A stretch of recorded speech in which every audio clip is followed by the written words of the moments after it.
What's going on, guys? Homeboy79 here with a new edition of In-World Gamer. I got Resistance 3 gameplay footage and a live interview with Resistance 3's lead designer from Insomniac Games, Mr. Drew Murray himself. It's all coming at you right now on In-World Gamer.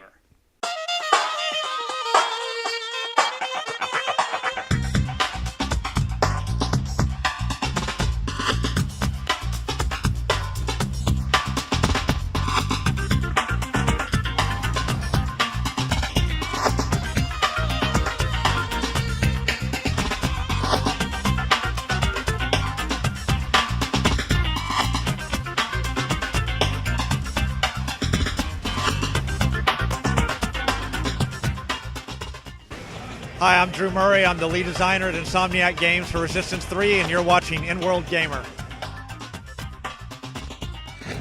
All right, cool. I got Drew Murray, lead designer of Resistance 3 Insomniac Games.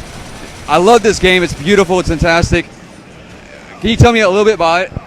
Yeah, absolutely. So, story-wise, you know, the Resistance 1 and 2 is really about the sort of combined military might of the world trying to fight back the Chimera. Resistance 3, the war has been lost. You play as Joseph Capelli. You're living with your wife and your son in sewer pipes with some other survivors in a small town in Oklahoma.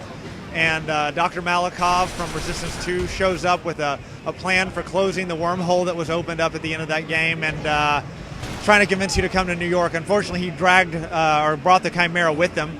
And so the demo that we're showing today is you trying to hold back the Chimera long enough for the rest of the townspeople to escape. Very cool, very cool.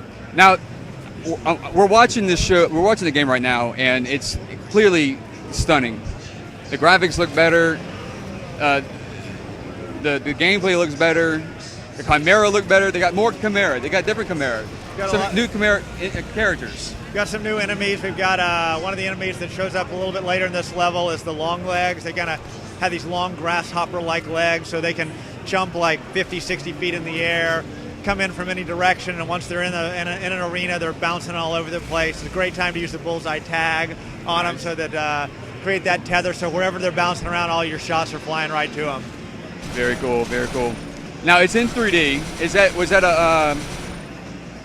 Was that a difficult thing for you guys to do? I mean, what's involved when you go from 2D to 3D, from the designer point of view? It wasn't that difficult, actually. You know, it was a relatively late decision. We've been making the game for 3 years now, and so it didn't really come up as an issue until about a year and a half ago, and we started talking about it. And a lot of it just ended up being a lot of work, I think, for the engine team. On our side, not that much. We've made one or two changes to certain visual effects so they look cooler when they're flying at you in 3D. Yeah. But overall, we really didn't have to change that much about the game. Now, it's in multiplayer. The multiplayer for it. We do have multiplayer. Now, it was what was it, 32 versus 32? 30, in Resistance? 30v30. 30v30 in Resistance 2. Now it's 9 versus 9. 8-8. Oh, 8-8. 8 and 8. And I played it, and I don't remember. No, it's horrible. I say the wrong thing half the time. It's 8 players. It's a lot smaller, a lot more intimate. We've got a lot more going on. I think it's much more attractive. We spent a lot of time, building up the atmospherics and effects in single player. We wanted to bring a lot of those over to multiplayer. And ultimately, I think, the big battlefields can be fun, but a lot of the time, you're still fighting with a small group against a small group. And I'll say, playing multiplayer around the office, I like, killing the same guy over and over. It becomes more personal. Whenever you're fighting 30 guys, like you're maybe gonna see that one guy once or twice. You really didn't care who you killed. Yeah, you really didn't. And it becomes much more personal now. Yeah. It's like, damn it, that guy's killed me 3 times. You want to go after him. I need to get that guy. Yeah, absolutely. Now, how many different maps are they gonna have in the multiplayer? Do you know? Can you tell me? I don't think we've announced that yet. And honestly, I'm not sure of the exact count because we've made a number of multiplayer exclusive maps, but then we're also looking through single player and pulling out portions of single player and rejiggering them some to make them fit into the multiplayer mode. Now, you've got a lot of great feedback about this game. I mean, the press conference was fantastic. Thank you. Yeah. We were all. I was very nervous for Marcus, but he did a great job. He did a great job indeed. I was sitting there actually inside a PlayStation Home watching E3 press conference. awesome. It was That's really great. fantastic. Yeah, they had actually a specific theater for E3. Oh, that's really cool. Yeah. Anyways, watch it from inside of home. I thought it was really beautiful. The way everything was presented, and let me ask you real quick about what can you tell me about what kind of goes into designing? For people who don't know anything about designing, what kind of goes into designing a game like Resistance 3?